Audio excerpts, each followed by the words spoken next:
এছাড়াও কলকাতায় মিষ্টি প্রস্তুতকারীদের নিয়ে মিষ্টি উদ্যোগ নামে একটি ক্লাস্টার হচ্ছে।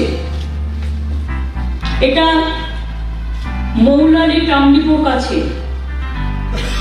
এমএসএমই ডিপার্টমেন্ট সিটিসি বিল্ডিং এর একতলা ও দোতলায় আরো একটা প্রকল্প করছে। এখানে 20টি স্টল থাকবে, একটা স্টোর থাকবে প্যাকেজিং এর, এবং এলাকা প্যাকেজিং এলাকা থাকবে, টেস্টিং ল্যাব থাকবে, ফুড কোর্ট থাকবে, সবকিছু থাকছে। প্রায় 13,500 বর্গ ফুট এলাকা জুড়ে এটা তৈরি করা হবে।